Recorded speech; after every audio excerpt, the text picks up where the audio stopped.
네, 안녕하세요. 오늘 취준생들이 내게 자주 묻는 질문 100가지. 오늘 5번째 시간입니다. 질문을 한번 살펴볼까요?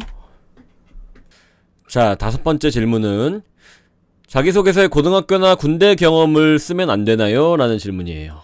이 경험도 굉장히라는 말보다는 은근히 많은 취준생 분들과 심지어 몇몇 전문가분들께서는 절대 취업을 위한 자기소개서에는 절대 고등학교나 군대 경험을 작성하는 게 아닙니다 라고 말씀을 하시는 걸 제가 이제 봤거든요. 결론부터 말씀드리자면 저는 애초에 자기소개서에 절대라는 건 없다고 생각을 합니다. 왜냐면 각자 모든 사람의 관점과 성향이 다르기 때문에. 그래서 저는 이런 관점에서 저는 개인적으로 이런 경험들을 자기소개서에 작성하셔도 된다고 생각해요. 기본적으로는.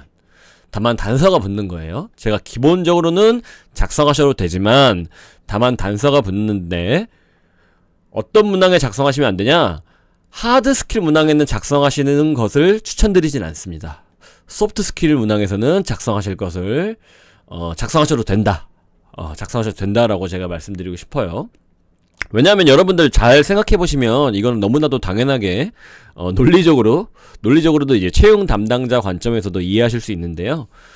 여러분들 하드 스킬 관점에서 대학교 이후의 경험이 아니라 고등학교나 군대 경험을 작성하는 거는 사실 대학교 이후에 아무것도 안 했다는 말과 비슷하게 들릴 수 있잖아요. 그쵸?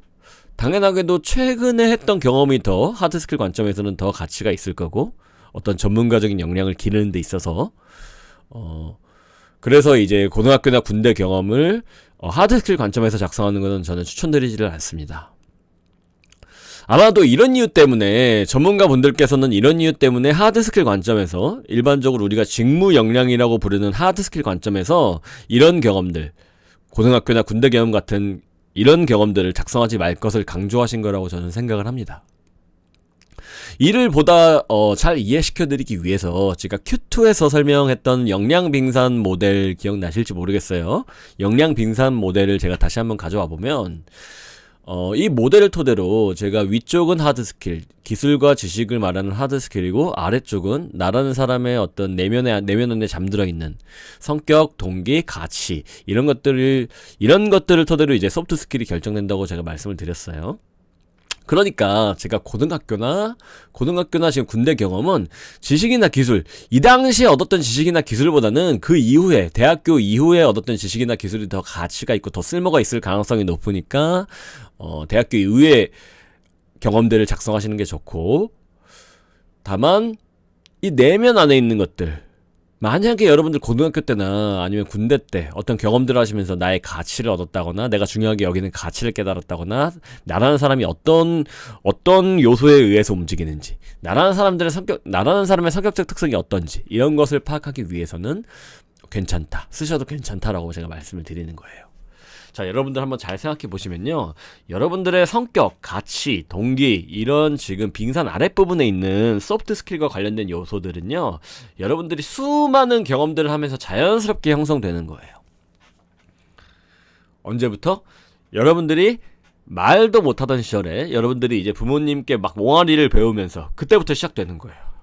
옹알이를 할 때부터 시작을 해가지고 여러분들이 이제 초등학교 때 친구들과 놀이터에서 막 투닥투닥 다투면서 막 그런 경험들을 토대로, 그리고 중학생 때 첫사랑한테 고백한 다음에 차이고 나서 눈물을 막 흘리고 이불킥을 하던 시절 그런 경험들을 토대로, 그리고 고등학생 때 교복을 입고 하루 종일 학교에서 공부를 하시면서 스트레스를 받았던 경험, 그리고 대학생 때 이제 술도 드시고 동아리 활동도 하시고 또 남성분들은 군대도 가시고 또 어떤 분들은 해외 어학연수로 다녀오시고 이런 다양한 경험들을 하시면서 자연스럽게 형성이 되는 거예요. 이해가 되시겠죠? 이런 이유 때문에 나의 가치관이나 성격적 특성 같은 이런 소프트 스킬과 관련된 이제 문항들은요, 고등학교나 군대 경험과 같은 내가 지원하는 직무의 전문성과 상관없어 보이는 경험들을 작성하셔도 된다는 거예요. 저는 오히려 작성하실 것을 추천드려요. 왜냐면 나라는 사람이 어떤 사람인지를 더 확실하게 보여줄 수 있을 가능성이 크니까. 제가 이제 예시를 들어볼게요. 제가 이 영상을 보시는 분들이 이제 만약 여성분이시라면 제가 이제 죄송하다는 말씀을 드려야 되는데 공감을 못 하실 수도 있어가지고 저희 군대 얘기를 그냥 살짝 아주 살짝만 해보겠습니다. 제가 만약 취업을 위해서 자기소개서를 작성해야 된다라고 하면은, 그러니까 더 정확히 하드 스킬 문항이 아니라 소프트 스킬 문항을 작성한다면 저는 단연코 군대 경험을 이야기할 거예요. 왜냐하면 저는 군대에서 제가 성장이라는 가치를 중요시 여기는 사람이란 걸 깨달았기 때문이에요. 아마 이런 사람이, 저 같은 사람이 별로 많지 않았을 거라 생각하는데, 저는 일반적인 사람들과는 달리 상병이나 병장 때보다는 2등병과 1병 때 군생활을 즐겁게 했어요. 그러니까 제가 고위, 높은 계급일 때가 아니라 낮은 계급일 때 더 즐겁게 군생활을 했습니다. 왜냐하면 소위 이제 짬밥이 없다라고 표현을 하죠. 짬밥이 없던 시절에 제가 무언가를 새롭게 배워나가는 것에 굉장히 큰 즐거움을 느꼈기 때문이에요. 근데 제가 상병이나 병장 때 딱 들어서고 나니까 군생활이 굉장히 힘들었어요. 제가 또 이제 소위 말해서 이제 플린군번이라고 해가지고 제 위로 선임이 그렇게 많지 않았는데 1년이라는 한 바퀴 사이클을 딱 돌고 나서 제가 상병이라는 계급이 되고 보니까 작년과 똑같은 업무를 수행하는 것에 굉장히 지루함을 느꼈던 거예요. 이처럼 저라는 사람은 어떤 일을 하더라도 작년과 지난달과 지난주 심지어 어제와 똑같은 일을 하는 것에 조금 쉽게 염증을 느끼는 사람입니다. 제가 저라는 사람이 이런 사람이라는 것을 군대 경험 때 강하게, 군대 경험을 토대로 강하게 깨달았던 거죠. 스트레스를 받으면서요. 그래서 저라는 사람은 작년보다는 조금 더 나은 업무를 부여받고 싶고, 같은 업무를 하더라도 조금 더 낮게 개선할 수 있는 방법을 모색하는 이런 일을 하고 싶어하는 사람이구나 라는 것을 깨달았습니다. 제 스스로. 하지만 이제 군대라는 곳은 아시겠지만 조금 특수한 환경이기 때문에 제가 원하는 대로만 이렇게 일을 할 수는 없어요. 그래서 제가 군대 경험을 토대로 나라는 사람이 어떤 스타일이고 어떤 경향성을 지니고 있구나 라는 것을 깨닫기 때문에 저는 만약에 자기소개서에서 나라는 사람의 가치관을 묻거나 나라는 사람이 어떤 사람인지를 묻는 소프트 스킬과 관련된 문항이라면 저는 이 경험을 작성할 것 같아요. 이해되시겠죠? 물론 여기서 이제 주의해야 할 점이 하나 있는데, 오해하실까봐 제가 하나 말씀드리고 넘어가면, 그것은 이제 저라는 사람이 지금 성장을 중요하게 여긴다고 말씀드렸잖아요. 근데 모든 사람들이 이 성장을 바라보는 관점 역시 달라요. 왜냐하면 이제 제 후배는 이제 제 후배도 똑같이 성장이란 가치를 중요시 여겼는데 이 친구는 직업군인이 됐어요. 왜냐하면 이 친구가 정의하는 성장은 저와는 다르게 신체적으로 성장하는 거, 혹은 조직 내에서 이제 사다리라는 계단을 하나씩 올라가는 것을 성장이라고 여기던 친구였어요. 반면 저는 뭐 신체를 단련하거나 뭐 사회적 위치가 높아지는 건 뭐 좋긴 좋은데 저는 크게 뭐 관심이 없었어요. 군대 내에서 이렇게 올라가는 게 뭐 별로 뭐 그렇게 매력적으로 느껴지지 않았습니다.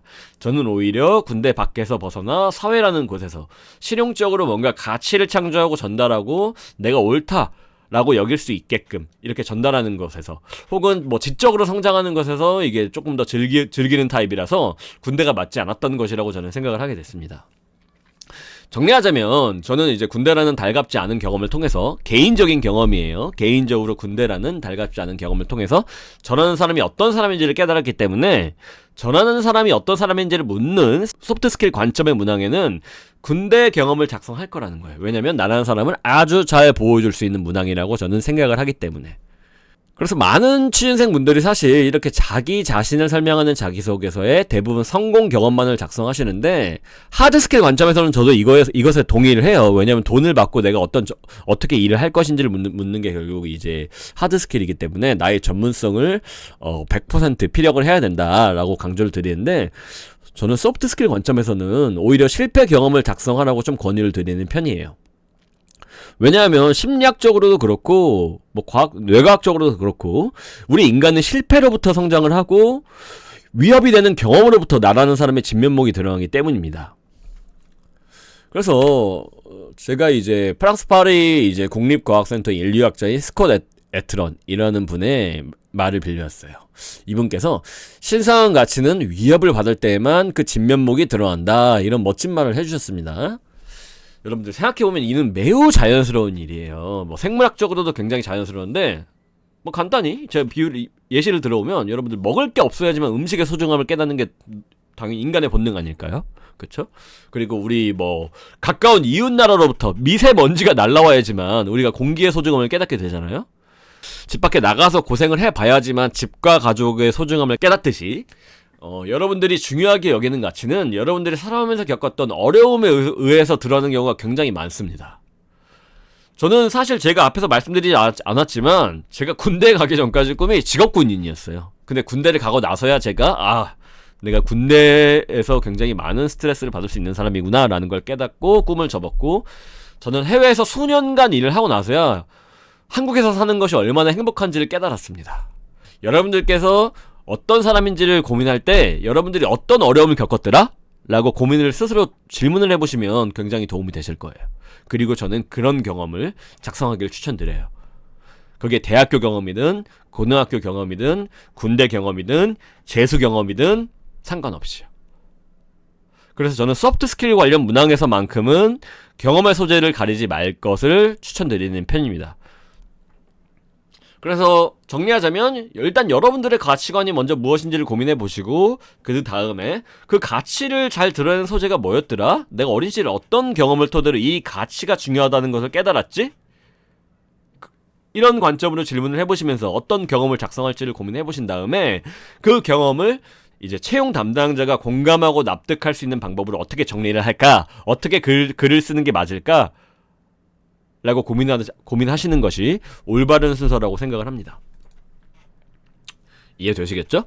그래서 이와 관련된 자세한 내용은 어떻게 작성하실지, 자세한 내용은 제가 이런 관련 3가지 칼럼으로 또 링크를 걸어두었으니까 저희 블로그 칼럼을 읽어보시면서 가치와 관련된 문항을 어떻게 작성할지 한번 파악해 보시길 제가 추천드릴게요. 그럼 감사합니다.